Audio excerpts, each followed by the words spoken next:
Hey, my name is Daniel Ramsey. I'm the founder and CEO of MyOutDesk, and today I want to talk about organizational structure. Yesterday, one of our clients reached out and they needed help because they're having challenges growing and scaling their business. In fact, turnover is the enemy of scale. It's the thing. You hire somebody, you spend money, energy, and effort, you bring them into your business, and you give them all of your love, your time, your energy, everything so they can be successful, and then they leave you, meaning they go out and become a competitor, or they're just not happy with your business. And I want to break down exactly why that happens and how you as a business owner can completely avoid this, and it's through organizational structure.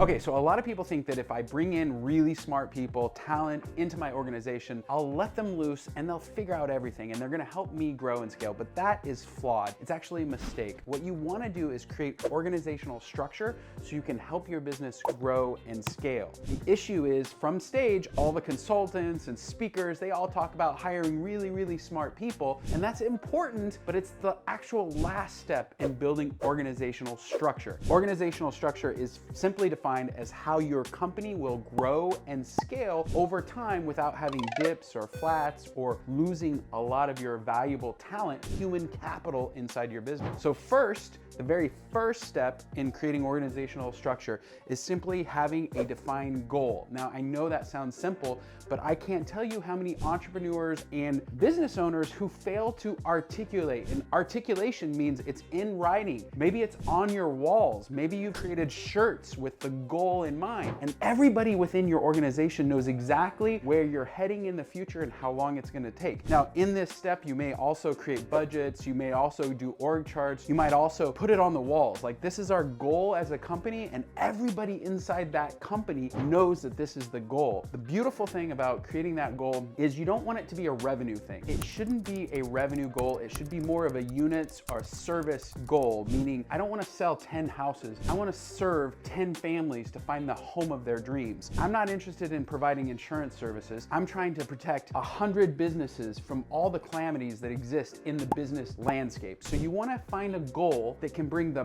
biggest amount of people onto your team and give them an inspirational place to be and end up in. Number two, and this is really important, you want to define the roles and responsibilities for each of your team members. Now, this is a written job description. This is a written system and process. This is all of the training that's required. Most people do a really good job at articulating a goal. We're gonna head here, but this is step two, and most entrepreneurs, when they're under $10 million, fail to write these things out. If you're bringing in a new person, how many days is it gonna take to train that person? How are you gonna measure their performance?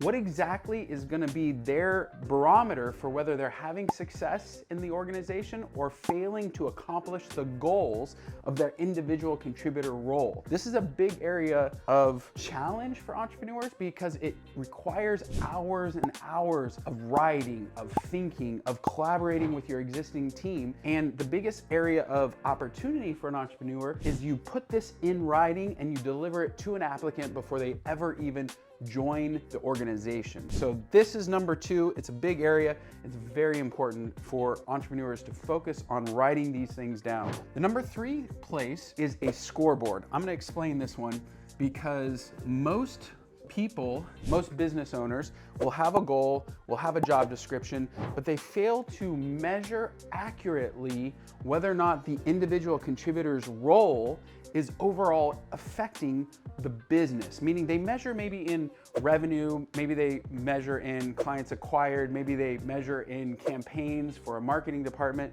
But what happens is you want to be able to clearly articulate and define the individual contributor's contribution to that particular department, as well as their effect on the profitability and the unit results of the business. Creating a measured scoreboard that rolls down to the individual contributor, up to the managers, and up to the C-level people. This is the third step, and it's a very important place, especially in the talent acquisition game of creating organizational structure, because not only do you want somebody who needs a goal, you want them to feel like they know exactly what they're gonna do, but talent wants to be measured.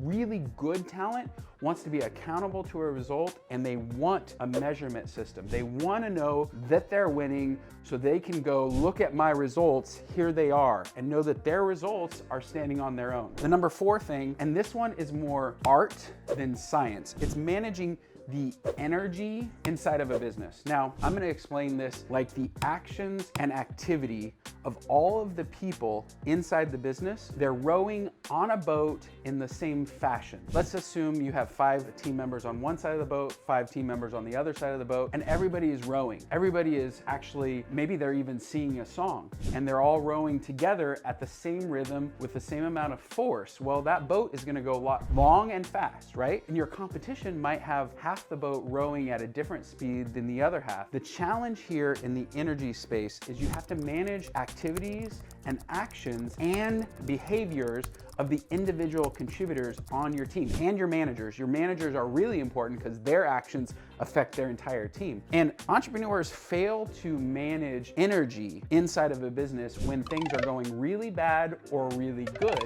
And this is a big area of opportunity for entrepreneurs because this is a gut feeling. And sometimes we just don't have the time to focus on the human piece of your business. So the better you are at feeling the energy within your business, the more likely you're going to recruit and get the right talent on your team who will help row your boat in a function and fashion that helps you grow and scale. The last thing is actually having a talent pipeline. Now, this is where the consultants and speakers from the stage are absolutely right. You want to have the best possible person to bring into your organization, and you want to build a pipeline so there's a deep bench of people who you can bring into the business. But the challenge is you want to make sure that you do this in order. You want to start at the goal, make sure the roles and responsibilities, you have a measured scorecard, and you're managing the energy. Then you're looking for the right person who is comfortable with all these things. And see, the mistake that we entrepreneurs, and I made this hundreds of times, and even with this energy thing, maybe I made 10,000 energy mistakes, little interactions within my organization where I could have praised somebody or given somebody corrective feedback